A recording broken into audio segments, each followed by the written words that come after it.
Mhm. where he talks about like, you are not the hero of your story. You are the wise guide. Your client is the hero. Can you like talk about that a little bit for anyone listening who has a business who really needs to kind of change the way they're presenting themselves, whether it's on social media or in a podcast, wherever they're showing up? Yes, I love your question. This is pure gold. So there are two pieces to have a really effective story brand. As you know from Donald Miller's book, I've read several of his books, and they're really, really insightful.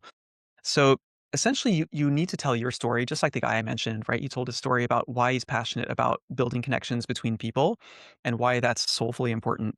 But you also notice that in his story, he's basically seeding elements that will connect with the stories of the people he's speaking to. So that's where, like, the hero is people um, who don't just want to do like spammy marketing, but who care about values. The hero is people who may feel like an underdog, people who may feel like they're ill-equipped to do marketing, right? So a lot of the elements that he shares, it's like viewers will hear that and they put themselves in his shoes spontaneously. And when that connects with their story in a meaningful way, and they talk about how they, especially how they overcame their challenge.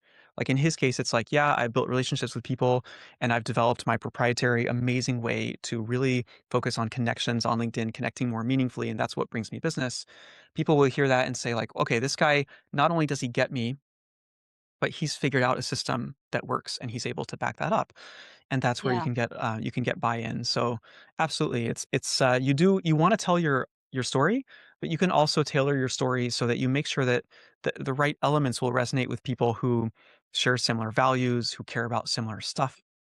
And that's where, yes, I think the story brand is truly Yeah. brilliant. And it's important not to use it for manipulation because you could use this to Right. manipulate, but you should only say things that are true, of course, and it has to be your honest, truthful story. But if you do it, I Yeah. think that's a very effective thing as long as you're being truthful and you're speaking from the heart.